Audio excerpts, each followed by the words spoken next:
Welcome in, everybody, again to another episode of Lucky Bets with Dylan Corbett. Dylan, how are we doing today? Doing good. We cashed another underdog of the week, the Arizona Cardinals. No sweat. We've talked about for a couple of weeks now Baker's injury that has become more apparent now as he is out. It is. He's out for the Thursday night matchup. So Cardinals big winners. The Patriots, that was the spread bet to win, but the Cowboys, of course, with the walk-off touchdown. So some winners, some losers. Football for you, a little 5-5 week. Yeah, I honestly was fine with that walk-off touchdown because it went to CeeDee Lamb, and it actually won me my fantasy week. I literally was down. I had like a 5% chance to win. That happens. I go up by, I think, 18. Or no, I go up by 21 with them to have Deontay Johnson to play, and he only scored 18. So I was just barely put me over, but I was like, there we go. I needed it. I had one of those moments with Tyler Bass walking me off for the Monday night. Best kicker in the league, man. Yes, sir. So, a couple of fantasy walk-off winners for us. So doing good there. But, yes, new week and new bets. Yeah, so let's go ahead and start off with the spreads. What do we got this week for some spreads? Taking a look at three spreads here for you, and then we've got a wonderful money line parlay with a load of NFL teams this Sunday to watch. But let's start with the noon slate, all about the Green Bay Packers. We've talked about the stinky Jacksonville, New Orleans Saints home game because of the hurricane that displaced them week one. Throw that out the window. That's one of those NFL football games where you're like, what the hell happened? It's not really indicative of season-long performance because what have the Packers done since? Well, they've rolled off every single victory and every single cover since. Washington football team, that was one of the winners I had fading them. Chiefs looked bad early, but the offense was able to collect itself and effectively blow out the football team in Washington. Now they're going to head to Green Bay, and Green Bay minus 9.5. I think Rodgers is going to get it done. He just beat the Bears by 10 in Chicago. He declared to the fan section, I still own you. I will always own you. I think he's going to own the football team too, minus 9.5 at home. I absolutely loved that when I saw it. Oh, God. We don't know how much longer he's going to, be in Green Bay. Yeah. This could be the last season, but for him to go in to, I believe, is it called Soldier Field? Is that Soldier Field? Yeah. And just tell all those fans, I still own you. Oh, he's caused heartbreak for decades in the city of Chicago. It's crazy.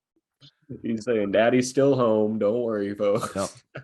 No. They beat and covered Detroit, San Fran, Pittsburgh, a good Bengals team. Remember that crazy Mason Crosby field goal back and forth game? That was nuts. And in Chicago. So let's see if they can keep it going. I mean, this is a team that's made it to the NFC title game back-to-back years, reigning MVP. He's putting up MVP similar numbers again. Packers a little bit to be trifled with this year. Oh, for sure. And at 9.5, like you said, I think they beat them by at least 10. So 10, 2 touchdowns, we'll take it. The Washington offense a little bit. I don't know what happened there. Heineke just kind of got stalled in that second half against the Chiefs. Yeah, and it really hurt me because in one league I've got Antonio Gibson and J.D. McKissick. And before that game, I was like, maybe I should just put in McKissick. You got Gibson, that shin. You don't know what's going to happen. McKissick goes out and has himself a game. But, that offense, it's trying to find its legs still, to be honest. They had the whole training camp with Fitzpatrick. Then you just got to automatically throw in Heineke at some point. And I think they might figure it out, especially in the division that they're in. But this week is the week. Always a toss-up. I want to get your fantasy advice on Ricky Seals-Jones. I mean, plug and play tight end in this offense, and he's a guy. I picked him up, thought about streaming him. I probably should have for one of my crappier teams, but he's having a good year so far, plugging in for Logan Thomas. Yeah, and I mean, if you look at how the offense runs and how Taylor Heineke likes to play football, he likes using the tight end. When Logan Thomas was healthy, you could plug in Logan Thomas and expect a touchdown, at least, 5-6 targets, because that's a place that he looks. So Ricky Seals-Jones, he's just pretty much inherited that role. And in a game like this one where they're going to throw the ball a lot, then I mean, he's a valuable asset, I think, and he could get you up in that top 15 for tight ends this week, I think. Yeah, I agree. Hopefully no touchdowns that would affect the cover in any way. But so yeah, that's my first play. Homer alert. Homer alert. We're going Falcons -2. Miami. This is fascinating. I don't think people are picking up on this. So the first London game was what, 3 weeks ago now? 2 weeks ago? It was Atlanta and the Jets. Both teams got a bye week after that, right? They're coming back from London. Jaguars, Miami this past weekend. Jaguars have a bye, if I'm not mistaken. Why do the Dolphins not have a bye? I mean, they're getting totally screwed coming back from London. They lose to Urban Meyer. Yeah. What is going on here? Atlanta, this is a game where they totally foil it and lay a stinker, but -2. Matty Ice, I think, is a decent streaming option this week. Tua is back, but still there's rumors that he might be headed to your Denver Broncos in a 3-way trade. Don't speak of that terrible. What is going on in Miami? I like the Falcons. Yeah. I mean, I'm betting on the Falcons this week. I have Justin Herbert in every single league, betting on Matt Ryan as my replacement. We all know I'm in love with Cordero Patterson. Yep. Rolling out in every lineup I'm touching. And Miami, they lost to Jacksonville. If you lose to a winless team, you're gonna catch some slack for it. And then all the turmoil of Deshaun Watson. Yeah. How would you feel if you're Tua and you got to go out and play this week, knowing your team wants somebody with as many accusations as Deshaun Watson has instead of you? No kidding. And they never really gave him the confidence. It was always Fitzpatrick here, Tua there. Year 2, okay, Tua's got the reins. No, he's injured. And now there's rumors that you're bringing in obviously a disgraced quarterback because he's better than you. And I mean, I've said I'm out on Tua this whole time. Yep. But they're shafting him hard. And it's not really fair to him. But in the terms of this game, that's going to help out Atlanta a lot. I'm in love with Atlanta this game, for sure. Yep, -2. All we need is the field goal there. A little road favorite there. And yes, I did give the Homer alert play. So a little bit biased there for me, perhaps. Last one. Let's keep the Arizona Cardinals rolling. Easy, never a sweat underdog cash of the week against the Browns. Now they get the Texans. It's the biggest spread of the NFL season. Yikes. But it's the Houston Texans. Lock and load. -17. Cardinals at home. Blowout. Texans just got crushed by the Colts. Everything's screaming Cardinals in a blowout. It's going to look, don't even turn this game on. It's over. Yeah. I mean, unless you got fantasy guys on that team that you're like, oh yes, let's go ahead and watch them score 30 points each. Right. It's not going to be one that's fun to watch, especially if you're a Houston fan. Maybe, just default to watching the Cowboys this week. Right. Yeah, it's not going to be pretty, I don't think. And can we just go ahead and say Arizona's no joke? I was just going to say, when are we going to give them kind of the benefit of the doubt? My goodness. I mean, I get they're creeping into the top 5, but no one's thinking contender just yet, I feel like. You know who actually saw this coming? And that's the reason he's on this team now, J.J. Watt. Yeah. J.J. Watt said this team was very, very close. They were just a few pieces away from being the top team in the NFL. Well, I mean, I don't know what else they have. What else do they have to do, right? But I mean, they only undefeated team, kicking the shit out of everybody. They're looking real good. Yeah, I mean, just look at what they've built, and it can't be lost that they went in and did that to Cleveland without their head coach, Kingsbury, who was sitting out with COVID.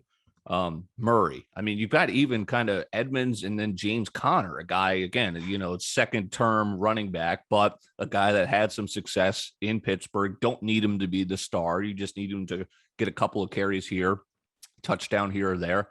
DeAndre Hopkins in the steal of the century. Is this the Hopkins revenge game? I mean, that's what I think is going to happen. Hopkins, who had been there's a lot of targets, right, going around for that offense, but he had a big game against Cleveland, and I think he's going to keep it going against his former team. I'm just telling you, I think I'm the curse of fantasy football. If you're on my team, you're just cursed. I had Kyler and I had Murray as a stack. Neither one of them was doing a whole lot as a stack, so I traded them away for Herbert and Keenan Allen. And then they go score 2 touchdowns the week after I trade them away. So if I'll let everybody know if I trade somebody away, hey, they're gonna have a big game. That's the key. All right, hold on to your whatever here, because we've got the 8-team money line parlay Team. for Let's go. NFL Sunday. Let's go. So basically $25 put on this will pay you 170. It's a little plus 688 on the 8-way parlay. Let's get rid of some of the easy favorites here. Arizona to win. Matthew Stafford to win. It's the Stafford revenge game against Goff. If Goff wins and Man Campbell somehow gets his first win, tip of the cap to you. It's not happening. Tampa, home at Chicago. Fields, we've reiterated, we're not sold on him. Now he's got to go to Tampa. Yeah. So those are the first three. Big favorites, right? Green Bay, already on the spread. Let's add the money line. This one I am worried about. The Patriots against the Jets. Patriots, everyone's kind of applauding Mac Jones. They've lost all these games at home. My thing with the Patriots, they play to the level of their opponent. You've seen the 2 games that were real tough games. You had the Buccaneers, and then who was the second good game they had? The Cowboys last week. They play up to that competition and make it a game. Yep. When they're playing people that aren't good, they also are not good. True. And that's not what you want to see from your football team. And with the Jets being a 1-win team, being not very good, I think this is going to be a very poop shoot game. Division game too. Hopefully New England can pull that one out. No, you mentioned it too. They almost lost to the Texans again. And look, Belichick's getting too cute. Bro, 4th and 1 in OT. Run the damn ball. Don't punt it away and give it. He gave away the game. That was it. And the cover, unfortunately. But let's see Patriots in a bounce back. All right. So we've got officially the Cardinals, the Bucks, the Rams, Green Bay, and New England. Let's throw in New Orleans at Seattle. Geno Smith, not going to happen. But he nearly took out Pittsburgh, but that's Pittsburgh. New Orleans again, too. This is by the pattern that we've talked about over weeks. This would be their stinker. So they could fall. But Jameis Winston's looking great.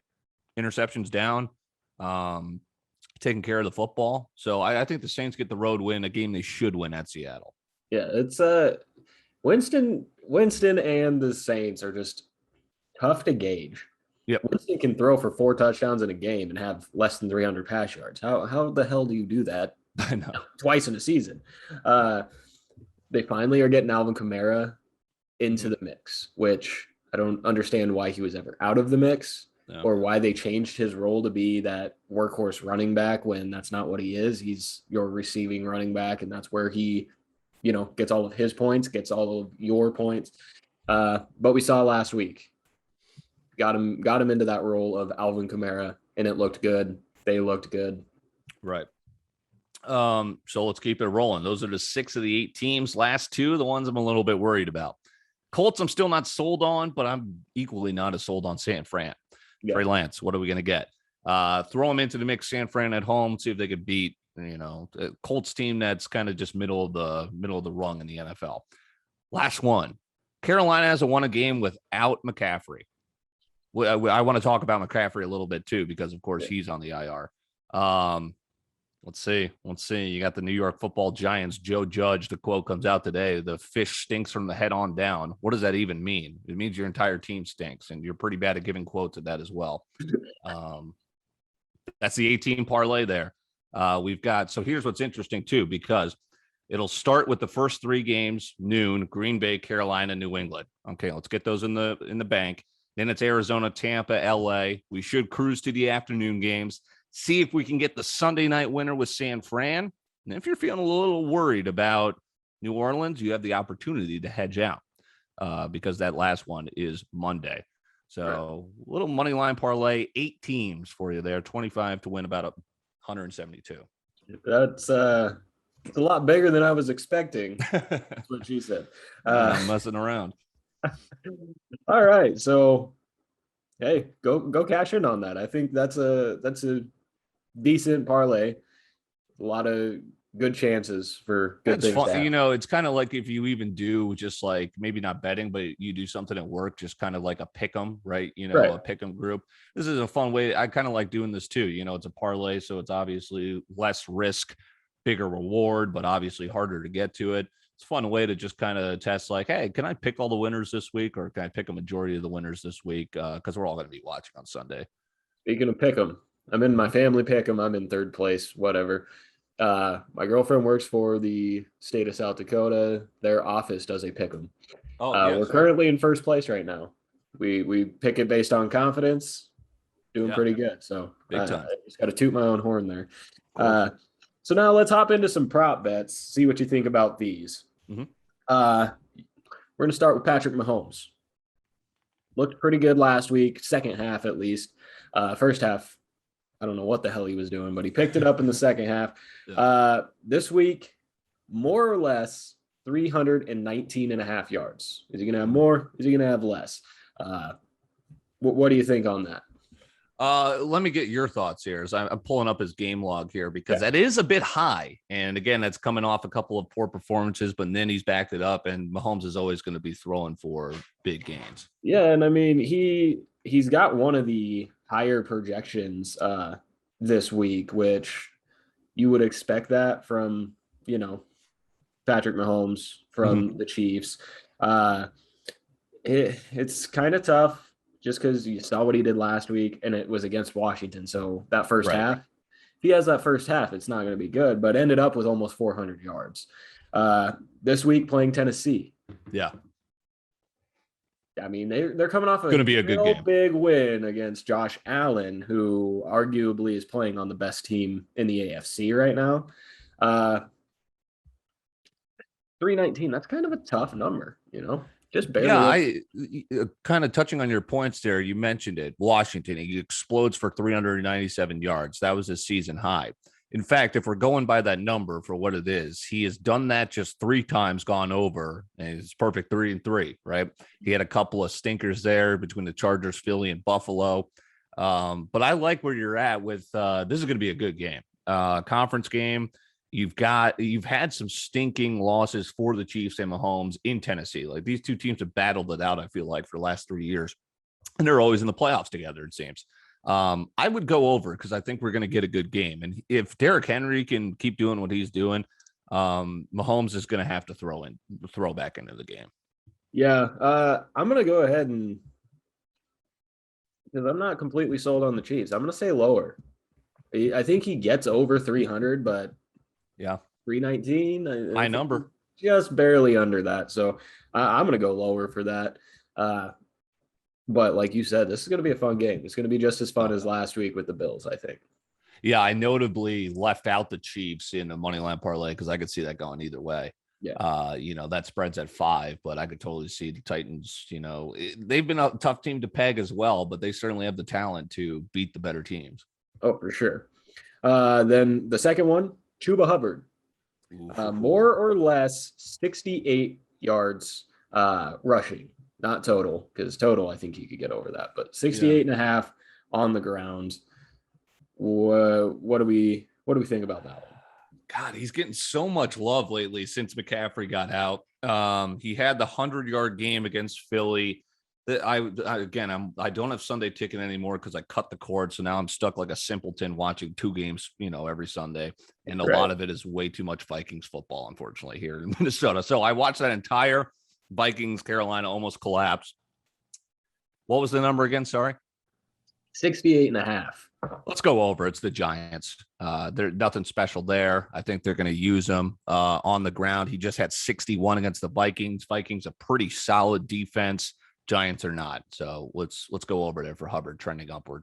Well, I mean, I'm looking at it since week 3, since he's been like actually their starter.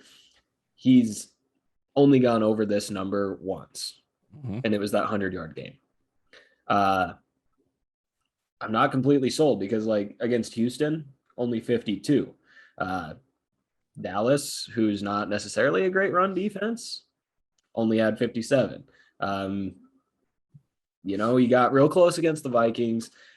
I'm gonna have to go lower on this one as well. Which is gonna contradict one of my DFS picks, but I mean, I think he goes under. He is probably going to be more involved in the passing game as well, and I think it's going to be a big bounce back. But I don't necessarily see him being that piece that puts them over the top of the Giants. Yeah, this could again. They're 0-3 without McCaffrey. Could be 0-4. I like it. All right, we'll have to keep an eye on these first two plays for Sunday. And then the final one, Davante Adams will have more fantasy points than Aaron Rodgers. Aaron Rodgers gets a 1.5 bump. Okay. So he is he's kind of got like that's like almost a spread. I like it. So he's getting 1.5 on the fantasy points, Rodgers. And it's kind of just like it's so interesting too, because you got the quarterback and wide receiver dynamic. Obviously, they throw a touchdown, they connect on a touchdown. Adams is getting the more points there. I'm gonna go Adams there. I think Adams is going to get it done. I think Rodgers, the reason his fantasy performance from last week was so great, he had the rushing touchdown. Don't know if we're going to get that again. I expect Adams to have a huge day against a weak secondary. And I would like to think maybe Chase Young, even though the defense has been horrid this year for the football team, maybe he keeps Rodgers in the pocket a little bit more. Yeah. It's hard for me not to choose Adams because he's an animal. And if he gets anywhere in the neighborhood of 8 to 10, maybe even 11 catches, which is not out of the question for Davante Adams, that's 11 extra points that Aaron didn't get. Yep. Because quarterbacks don't get points for receptions. I'd go Adams here as well. Rodgers is a great play this week. He's going to, light up a fantasy scoreboard, but I think Adams, even with a 1.5 boost, is going to be over him. Yeah, I'm looking at it. It's going to be tight. Adams wasn't even, he had only 5 targets. They didn't really need it. Bears decent defense, and they've seen Adams for so long, and they kind of get a little bit more familiarity with them. But yeah, I think it's going to explode. I think the offense is going to have a big way there, and I think Adams is going to be a big part of it, getting him involved against Washington. Yeah. All right. So those were the prop bets I had. Just some, quick, easy little thinkers, Yeah. So now let's hop into some DFS. I'm looking at it every week. I'm betting on like 1 or 2 games almost. So the first one at my quarterback, I have to stream him in one league. Sam Darnold. I think it's a big bounce back week. I talked on my show yesterday that last week was not his fault. You watch DJ Moore drop 100 passes. You watch Robbie Anderson drop 100 passes. I mean, nobody was helping him out until that very last drive where they had to drive all the way down the field and score that touchdown, which they did. And I've been a Sam Darnold hater since the day he got drafted. Yep. I think the situation in Carolina is actually helping him out. He's looking real good. And against the Giants, who are 14th against quarterbacks, I think he's going to have a pretty solid week, a bounce back week, and he's only 5,900, so pretty decent there. No, I like that value play and certainly with the legs going to help too. He was leading the league in rushing touchdowns for a bit. You said it. The drops were just astronomically bad in the game against the Vikings. Really hurt him. He did throw. I was shocked to hear this that he has 45 picks in 43 career games. He does look better with Carolina, but he's still Sam Darnold. But I think he's going to get you some points against the Giants. Oh yeah, 100%. And then this is where the contradictory comes in of what I said, just a couple minutes ago about Chuba Hubbard. But Chuba Hubbard's going to make his way into my lineup. Yes. The Giants are 31st against fantasy running backs, so it's a decent matchup. I'm mostly betting on the passing game. Hopefully he's more involved in that. Kind of takes a role of what Christian McCaffrey would do, which is what we've been waiting on, and it hasn't really happened. But against a bad Giants defense, 6,100 as well. So another good budget there, allows you to get more talent on your team. So that's who I'm going with for that running back. And then every week. If he's playing, I'm putting him in. Cordell Patterson. Yes. He's a set it and forget it for me. It'll end up burning me at some point this season, but I'm gonna ride the wave until it falls off. Miami's 27th against running backs. That's a great matchup, and only 6,300. You know, he can possibly give you production of a Derrick Henry because of his passing ability. So I like it. That's what I'm going with. Brian Flores possibly on the hot seat in Miami. Falcons loss, and if they decimate what was once a great defense again, it's going to be even hotter. Oh yeah. Then real quickly through my wide receivers, going Antonio Brown, Sterling Shepard, and Brandon Cooks. I like that lineup. Shepard, big bounce back last week. He's always very valuable. He's got the injury bug, but when he is out there, he is a weapon. Yeah. I've had him since day one. And I actually tried to trade him right before he got hurt. I don't know if that was a little bit of intuition on my part, but no one wanted to take him. Then he got hurt. Everybody's like, haha, you didn't fool us there. Comes back last week, has, I think it was 5-6 points. Mm-hmm. So it was a little down, but they were playing a decent team, and he was right off the hamstring. So it's going to be a good bounce back. Antonio Brown is always going to continue to be my bet for any of those Tampa Bay receivers. Yeah. You look at last week, he was the top receiver for them. Mm-hmm. Had, I think, like over 30 points. Yeah, it was crazy. He was up there in points. And then you look at Mike Evans, who's also on the field, only had like 4 points. So he's great. And he's, only 6,300. Shepard himself is only 56. And then Brandon Cooks. We talked about how bad this game's going to be against Arizona. One, that means they're going to be throwing the ball a lot. Yeah. Two, Arizona's 24th to fantasy wide receivers. And Brandon Cooks being that top guy and being really the only one that gets thrown the ball. Yeah. I really like the matchup there. And he's $6,000. So yeah, decent option. And then to kind of finish it off, Dallas Goddard at my tight end position. I like the situation of now he's the only tight end there. Coming off of the COVID list, he is going to be playing, and he's against Las Vegas, who's 24th against tight ends. Real good and easy budget at 4,600. I think it's going to be a big week for him. He has had a couple of nice weeks before he went on COVID. Now that he's the only guy at that tight end position, doesn't have to share with Zach Ertz at all. Mm-hmm. I think it's going to benefit him a lot this week. I've got some fantasy questions on that. You mentioned it's going to benefit Goddard. Flip side, what do you think Ertz is going to do in Arizona? Squat? Well, here's the thing. Max Williams, who is not super talented, has had a couple of real nice weeks. Now he's hurt. So Ertz is going to go in there and take over that role immediately. So, he is decent in Philly. If Kyler continues to like the tight end at all this season, Ertz is a much better option than Max Williams.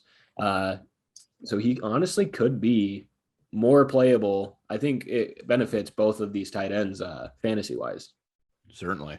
I don't have my DFS ready, but I will toot my horn for my DFS last week. If I just fit it in there. Stafford went off, right? He had the Giants. So you're kind of playing the same with Hubbard.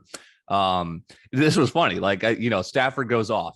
I had Taylor and Darrell Williams. Darrell Williams came through huge for the Chiefs. Yes, he did. So they were on fire. And then my receiving core just totally effed me. Hollywood Brown, Michael Pittman, T. Higgins, all snowflakes, all, ice cold, kind of busting their performance instead of booming. But I was saved by my running backs, quarterbacks. And then I did the old tight end stack, so to speak. Kelsey and Andrews. Boom. Yep. There it was. Won some money with that. Yeah. It was, I think, 2 weeks ago that I only won $10, but still won on one of my lineups. It was real nice. Even if you just win in a little bit, you're like, hey, that you won, I mean, there's so many damn people in these contests too. There's bound to be multiple lineups, multiple people picked. Yeah, it's hard. So dreaming one day taking on one of those huge prizes, and it's just like, all right, private island, I'm out. And then to finish off that lineup, J.D. McKissick. Last week, Gibson is in the same situation. And this week I'm going to roll out McKissick. So if you want to go based on my logic of if they're in my lineup on my team, they've got the curse, go Antonio Gibson this week, but I'm going JD McKissick. He's going to be the workhorse, I think, this week, and receiving numbers going to be great. I'm a big JD McKissick fan. One of my leagues, like my main leagues, I drafted first overall. McCaffrey. He's just boned me, So my running back room, so to speak, has just been disgraceful. I was trotting out McKissick and Trey Sermon for a good 3 weeks. Now I've got McKissick. I had DJ Dallas in there starting last week. Like, it's just, I'm just getting crushed. Now I've got Ramondre Stevenson, who actually had a good game for New England last week. Yeah, I want to see Ramondre Stevenson, have some success. But I don't see that happening. No, my team stinks. Yeah, it's brutal. There's another guy, Jarrett Patterson for Washington. I loved him in Buffalo, as in Buffalo University. And I thought he was a stud. He ends up going to Washington. If Gibson misses any time, you'll see a little bit more of him as well. So just kind of an idea to keep track of with Gibson's shin. If he doesn't continue to take care of it correctly. Gonna have to keep an eye on him for sure. I still have DJ Dallas and Sermon on my running back. I'm about to kick him off. All right. Well, that's it for this week, folks. We want to thank Dylan for being in. Hopefully, the first couple of days this week, you watched our game day show, our fantasy show yesterday, then this show. And then you can catch me on Dylan's shows. His is going to go up on Thursday, so it'll be after, but you can still go watch it. Give him some love. But thanks everybody for watching. Go make some money this week. Again, our lines are open if you want to send any our way. But thanks for watching, and we'll see you next week.